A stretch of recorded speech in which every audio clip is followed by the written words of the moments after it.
The next day, Pedro wants to run for school president. So he and Noplien Dyamight are passing out Vote for Pedro pens. They see that the girl who said no to Pedro is running as well. Pedro runs away, and Noplien Dyamight asks for a pen. And for no reason, he throws it as far as he can. Why? What was the point of doing that? After that, Noplien Dyamight sees a kid being bullied. And Noplien Dyamight tells the kid he can give him protection. I'm not making this bullshit up. This was actually written in the film. After that, we see the same kid being bullied again. But this time, two of Pedro's cousins drive up, ready to pick a fight with the bully.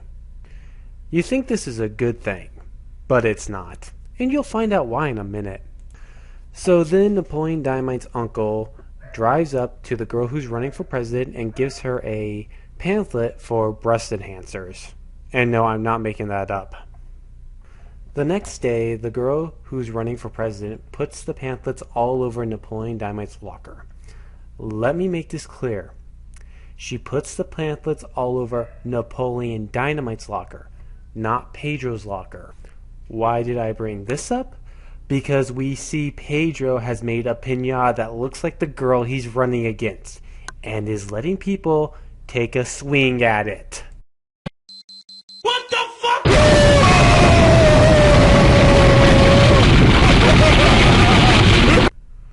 Okay, what the fuck is Pedro's problem? All she did to him was say no to the dance. That's it. So why the fuck did he do that to her? Now remember when Noplien Dyamight offered that kid protection? And then two of Pedro's cousins came by and stopped the bullying? Here's my question. How long before Pedro uses his cousins to start threatening the kids at school to do what he says? And if they don't, he lets his two cousins beat the crap out of that kid. No wonder Noplien Dyamight is friends with Pedro. They're both assholes. I'm wrapping this up. More bad storytelling and more bad writing. Oh, and Pedro wins the election. Now this asshole can have kids do whatever he wants them to do, or he'll beat the shit out of them. Now it's time for my conclusion. When it comes to Noplien Dyamight, there was a lot I didn't talk about in this film. Like Noplien Dyamit's brother-father's online girlfriend, or the time machine joke. The reason I didn't bring those scenes up in the movie is because they had nothing to do with the fucking story. Remember when I said the film should have been about Interesting Girl? The reason I said that is because Interesting Girl makes her own dresses and has 2 jobs. She's the only character who's at all interesting, and a story about her might have worked. Hey asshole, next time, write a story about her. Not some little piss shit who I fucking hate. Noplien Dyamight did have one scene that almost worked.